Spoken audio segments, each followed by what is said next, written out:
एक लंबी धारावाही परिनालिका का स्वप्रेरकत्व, मतलब एक परिनालिका है, अच्छी सी लंबी सी परिनालिका है और वो धारावाही है। धारावाही मतलब उसमें से धारा बह रही है और उसका आपको क्या निकालना है, उसका आपको निकालना है स्वप्रेरकत्व। अब बड़े भारी कंफ्यूजन में चले गए। कई बार तो याद हो जाता है तो एग्जाम में नहीं लिख पाते, कई बार तो याद ही नहीं आता है ना, और लिख देते हैं तो सीक्वेंस समझ में नहीं आता। सारी चीजें अभी क्लियर होगी, देखिएगा। जब भी इस तरह का कोई प्रश्न आता है जिसमें आपको लंबी धारावाही परिनालिका का स्वप्रेरकत्व निकालना है, तो सबसे पहले आप इसको पूरा ध्यान मत दीजिए, आप तो ये देखिए निकालना क्या है। तो प्रश्न कह रहा है आपको निकालना है स्वप्रेरकत्व। अब स्वप्रेरकत्व का मात्रक हमको पता है हेनरी होता है। स्वप्रेरकत्व को व्यक्त कैसे करते हैं, तो आपको पता चल जाएगा कि हम स्वप्रेरकत्व को व्यक्त करते हैं एल से। एल से, ये एल होता है हमारा स्वप्रेरकत्व। स्वप्रेरकत्व देखिए प्रश्न चलता कैसे है और दिमाग में कैसे चलना चाहिए, इसको समझा रहा हूं। अब ये स्वप्रेरकत्व एल जो है ये किस सूत्र में आता है, तो ये आता है फाई बराबर एल आई में। फाई बराबर एल आई में, जहां फाई जो है वो फ्लक्स है। अब फ्लक्स किस फार्मूला में आता है, तो फाई आता है एनबीए में। मतलब एक्चुअली फाई होता है बी डॉट ए, है ना। फाई होता है, फ्लक्स क्या होता है, बी डॉट ए होता है, लेकिन अगर एन फेरे हो तो एन बी ए होता है।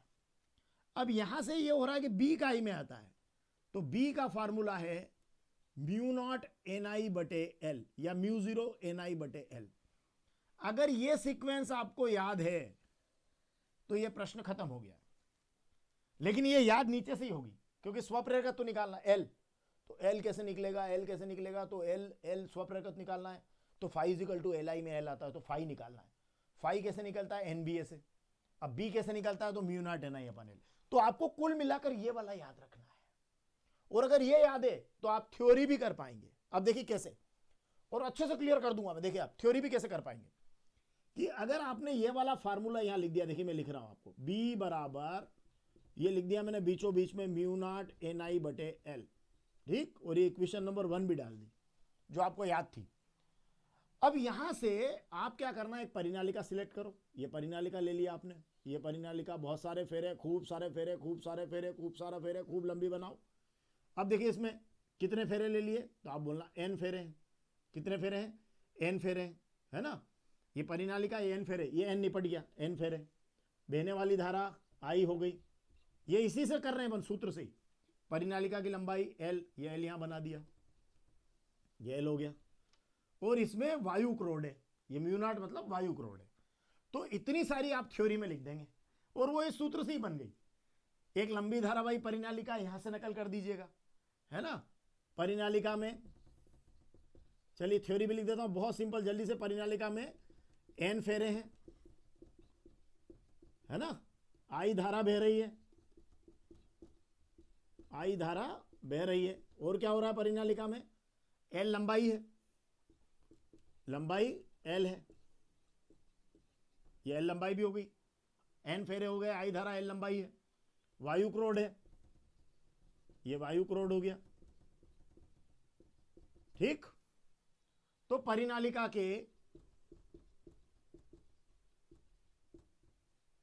अक्ष पर उत्पन्न चुंबकीय क्षेत्र की तीव्रता, क्योंकि बी क्या होता है, चुंबकीय क्षेत्र की तीव्रता, तो ये हो गया चुंबकीय क्षेत्र की तीव्रता। चुंबकीय क्षेत्र की तीव्रता, ये आपका चुंबकीय क्षेत्र की तीव्रता, बी को चुंबकीय क्षेत्र की तीव्रता कहते हैं। थ्योरी भी हो गई इसी फार्मूला से और आंसर बनने लग गया। अब मैंने क्या कहा आपसे कि बी के बाद किसका नंबर आएगा, फाई का, क्योंकि आपको एल आई लाना है। तो परिनालिका से बद्ध फ्लक्स, फाई को फ्लक्स बोलते हैं, तो परिनालिका से बद्ध फ्लक्स। अब बद्ध फ्लक्स क्या हुआ बोलो, फाई बराबर एन बी ए। बी का मान भर दो, बी का मान रखने पर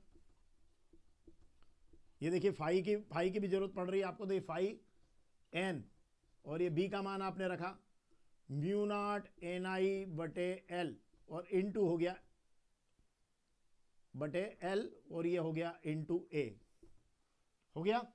अब फाई की जगह क्या लिखेंगे आप, एल आई। तो चूंकि फाई बराबर एल आई, ये लिख दिया मैंने यहां फाई बराबर एल आई, तो यहां फाई की जगह एल आई कर दो, ये एल आई हो गया, और ये एन का एन में गुणा कर दो, तो म्यू नॉट एन स्क्वायर आई ए, ये आई ए बटे एल। अब ध्यान से देखिए, यहां भी आई है, यहां भी आई है, आई से आई कैंसिल कर दीजिए, तो एल का मान आ गया आपका म्यू नॉट एन स्क्वायर ए बटे एल, और ये आपका हेनरी में उत्तर आ जाएगा। देखिए स्टेप ध्यान से देखिए, एल निकालना था, किस सूत्र में आता है L, phi is equal to L I में, फाई किस में आता है एनबीए में, बी किस में आता है mu not N I upon L में। तो अगर आप भूल जाएंगे स्वप्रेरकत्व तो L phi is equal to L I, phi is equal to N B A, phi के दो मान एल आई और एन बी ए, और ऊपर जाकर B mu not N I upon L. अब देखिए, अब यहां के बाद अगर आपको निर्भरता भी निकालना हो तो डोंट वेरी, है ना, ये मान रखने पर यहां लिख देता हूं मैं। चलिए अब निर्भरता ले लेते हैं थोड़ी सी। अगर वायु क्रोड की जगह अन्य चुंबकशीलता का क्रोड ले, वायु क्रोड की जगह म्यू चुंबकशीलता का क्रोड ले, मतलब कोई सा भी, मतलब आप वायु के अतिरिक्त अन्य कोई भी क्रोड लें आप, है ना, तो उसको आप म्यू लिख दीजिएगा। तो क्या हो जाएगा, एल का मान म्यू एन स्क्वायर ए अपान म्यू एन स्क्वायर ए अपान एल हेनरी। ये आपका उत्तर हो गया, फाइनल आंसर। अब इसमें देखिए आप, एल समानुपाती है म्यू, मतलब वायु के अतिरिक्त अन्य चुंबकशीलता का क्रोड लिया, स्वप्रेरकत्व तो बढ़ेगा क्योंकि ये समानुपाती है। एल समानुपाती एन स्क्वायर, फेरों की संख्या बढ़ेगी, स्वप्रेरकत्व तो बढ़ेगा। एल समानुपाती ए, परिनालिका के अनुप्रस्थ काट का क्षेत्रफल मतलब मोटाई बढ़ेगी तो स्वप्रेरकत्व तो बढ़ेगा। और एल समानुपाती 1/L, ये उल्टा है, मतलब परिनालिका की लंबाई बढ़ेगी तो स्वप्रेरकत्व तो घटेगा। तो ये 4 पॉइंट है, निर्भरता भी हो गई, ये निर्भरता हो गई, ये सूत्र हो गया, ये निर्भरता हो गई। और इन सब चीजों को आपने कहां से पकड़ा, इस जगह से पकड़ा, स्वप्रेरकत्व एल से। और ऐसे याद रह जाए तो कोई बात नहीं कि पहले बी निकालेंगे, पहले बी लिखेंगे, फिर phi is equal to N B A लिखेंगे, फिर बी का मान भर देंगे, फिर फाई की जगह एल आई लिख देंगे तो एल आ जाएगा। ऐसे याद नहीं आया और ये याद आया कि परीक्षा में तो ये लिखा हुआ आएगा, स्वप्रेरकत्व निकालो, मतलब एल निकालना है। तो एल निकालना है मतलब phi is equal to L I, phi is equal to N B A, मतलब B is equal to mu not N I upon L से शुरू करना है।